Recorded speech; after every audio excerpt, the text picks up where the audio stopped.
নাস্তিকের প্রশ্নের শেষ নেই। আল্লাহকে কে সৃষ্টি করেছে? এ দুনিয়াটা কিভাবে সৃষ্টি হলো? এরকম হাজারো প্রশ্ন নাস্তিকরা করে মুসলমানদের বর্তমানে বিভ্রান্ত ফেলছে। আরে ভাই, যদি স্রষ্টারও স্রষ্টা থাকে তাহলে এই দুনিয়া কি এতদিন চলতো? ঝগড়া, মারামারি, বিবাদ হয়ে আগেই তো ধ্বংস হয়ে যেত। তো এটার একটা উদাহরণ আমি আপনাদেরকে বলছি। জনি তার ভাই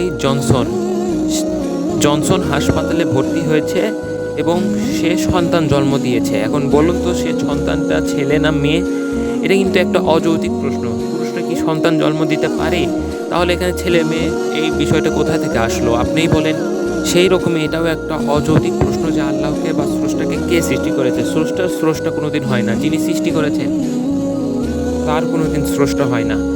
আর আমরা ইসলাম ধর্মকে কেন মানবো? আমরা আল্লাহর বাণীকে কেন মানবো? আমরা নবী রাসূলকে কেন মানবো? এই যে দেখুন, পৃথিবীতে হাজার হাজার ধর্মগ্রন্থ এসেছে।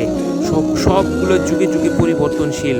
যুগে যুগে সংস্করণ করা হয়েছে, পরিবর্তন করা হয়েছে, শুধরানো হয়েছে। কিন্তু কুরআনুল কারীম, কুরআনুল মাজিদ সেই 1400 বছর আগে আল্লাহ তাআলা দুনিয়াতে পাঠিয়েছেন। এখন পর্যন্ত একটা হরফ, একটা আয়াতও পরিবর্তন করানো হয়নি।